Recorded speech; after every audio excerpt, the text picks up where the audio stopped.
Fala pessoal, tudo bem?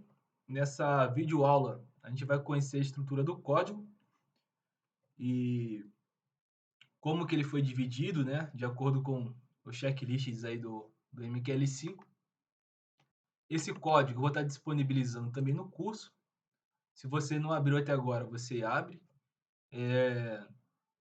Lá no começo eu falei que vocês precisariam abrir um novo arquivo aqui no editor, né, para estar colocando o código, que a princípio eu não iria disponibilizar esse código já pronto para deixar por vocês digitar, mas eu imagino que a maioria ou alguns de vocês teriam grande dificuldade em fazer essa transição, porque aqui a gente já tem pessoas, ou pelo menos eu acredito que a maioria já tem alguma noção de MQL5, então a gente saberia como digitar, copiar todo esse código. Então, na dúvida, eu estou disponibilizando aqui o código, tá, como arquivo, então você já vai abrir e já vai estar na sua mão. Só novamente aqui reforçando, ó, 17 itens são check que o MQL5 faz para que o produto seja validado e postado lá no mercado. Então, a primeira parte do código, tá? Essa aqui, ó. A gente sempre tem que abrir o nosso código com essas propriedades aqui. Você pode definir o nome da sua empresa, o link do seu site, a versão desse robô, uma descrição, ó, robô faz isso, aquilo. E você vai alocar um tamanho máximo aí de logs de erros, que no momento é 2053, já na memória do seu computador, tá? Para execução do programa. Aqui eu estou trabalhando com a include ctrader, com a classe ctrader, né, do include trader.mqh. Isso aqui não é obrigatório, é obrigatório que você faça o envio de ordens, né? Então você pode usar um dos métodos disponível. Eu gosto de utilizar isso aqui porque é um atalho muito bom, mas você tem um ordem send, tem outras maneiras de enviar ordens através de funções nativas aí do MQL5, tá? Mas eu prefiro esse daqui. Se você usa de outra forma, não tem problema. Aqui os defines, então eu tenho essa padronização aqui para todo tipo de função, barra variável que eu utilize um valor fixo, eu acabo definindo aqui no começo do código para otimizar e assim não ter que ficar criando a mesma variável, às vezes, se for para o global ou local, a gente se perde. Eu já tenho um código aí com mais de 3, 5 mil linhas, então às vezes a gente, por não ter começado bem, a gente começa a fazer muita redundância no nosso código. Então já no começo eu coloco essas definições aqui porque vai estar sendo sempre utilizado. Ainda mais nesse daqui que é a estrutura base, então no mínimo é isso, para você estar programando um robô com o perfil MQL5 para passar na validação.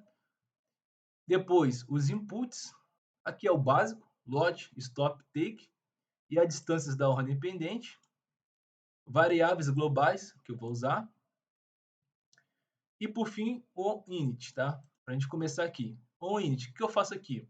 Eu crio uma função, tá? Desculpa, uma variável, tá? Para executar uma função onde vai calcular o início da execução do robô e depois, on the init, eu vou fazer o fim da execução desse robô, tá? Através daqui, eu vou ver o tempo de execução do meu robô, o quanto que está demorando do início ao fim.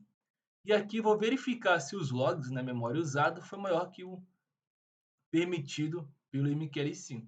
Então, tem dois pontos aqui, que faz parte do check. Aqui também, na memória iniciada, eu vou verificar se tem capacidade de hardware do computador atual para poder estar iniciando o programa. Se não tiver, ele já vai barrar. Onde a gente, só voltando aqui, né, só tem essas duas funções, verificação de tempo e de tamanho de arquivo. OnTick, isso daqui não tem a ver com a verificação do MQL5, é apenas uma estratégia que eu criei para poder gerar um sinal de entrada.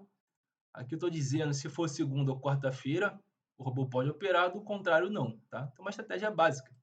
E é aqui que vai entrar a sua estratégia. Se tu tem a tua condição aí, que seja, você vai colocar lá em um tick, vai criar uma função, faça da maneira que você preferir, e você vai usar essa estrutura aqui nossa, tá? De comprar mercado, vender mercado, comprar limite, stop, e assim por diante. Aqui eu fiz uma condição, se eu não tenho posição, se eu não tenho nenhuma ordem, se é segunda ou quarta-feira, e se o preço atual não for igual a zero. Se isso for verdadeiro, aí eu começo a comprar ou vender, né, o que seja. No seu caso, por exemplo, como que vai funcionar? Tu tem tua condição de estratégia. No momento que você for chamar a função de compra, você vai usar essa função de compra, que já vai vir embutido aqui no código, com todos os requisitos aqui alinhados adequadamente. Se for uma venda a limite ou stop, você só vai chamar a função, tá? Isso aqui é só para criar um corpo, para que dê um sinal, e no seu caso vai ser a tua estratégia, mas no momento de chamar, aqui, ó, você vai usar a nossa função para chamar compra, venda, a mercado, limite ou stop, tá? Muito simples. Você vai passar 3 parâmetros, que é o lote, take profit, stop loss. Para quem já for um pouco mais desenvolvido e quiser modificar os parâmetros aqui ou criar mais alguma coisa, não tem nenhum problema. Eu estou entregando um código funcional já pronto. Se quiser modificar, fica à disposição. Lembre sempre de testar. Então, eu fiz uma alteração aqui. Copila, vá lá no MQL5 e tenta validar, tá? Não construa o seu código, por exemplo, você vai colocando um monte de informação no seu código, copila e depois você valida. Não, faça por partes. Ah, trouxe uma função para cá. Vou lá, copilo e passo no validador. Ah, então beleza, daqui para até aqui tá tudo certo. Então você incrementou mais coisas no código, copila e testa. Senão você joga muita informação no código, depois você vai fazer a validação e vai se deparar com todos os erros que a gente viu aqui. Aí tu vai ter que trabalhar um a um no erro. E aí vai ficar mais complicado para você. Então faça a incrementação passo a passo, coloquei uma informação, copila, vai lá no portal e valida. Ok, então esse ajuste que eu fiz não modificou o código base já validado, beleza. Aí você vai adicionando, adicionando, até no momento que você finalizar toda a transferência, ou seja, do seu código que você tem atual. Por exemplo, eu tenho um robô aqui, né? Vou fazer a passagem da estratégia dele para o código base e vou testando, até você conseguir fazer essa compilação aí total. Beleza? Então, por essa aula é só isso, pessoal. Tem a apresentação do código, né? Função compra mercado.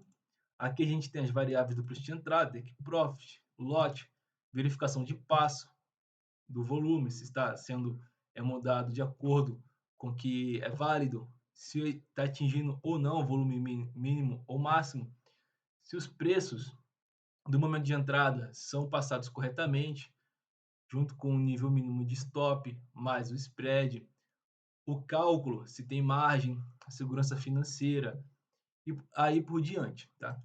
Então, se tudo isso aqui validado, a gente faz a chamada da função de compra com os parâmetros que a gente passar e envia. Vender a mercado é a mesma coisa, comprar limite é a mesma coisa, então tá tudo já qualificado aqui para você conseguir fazer a tua validação lá no portal, beleza? Aí nas próximas aulas a gente começa a testar função por função para provar que está tudo de acordo, beleza?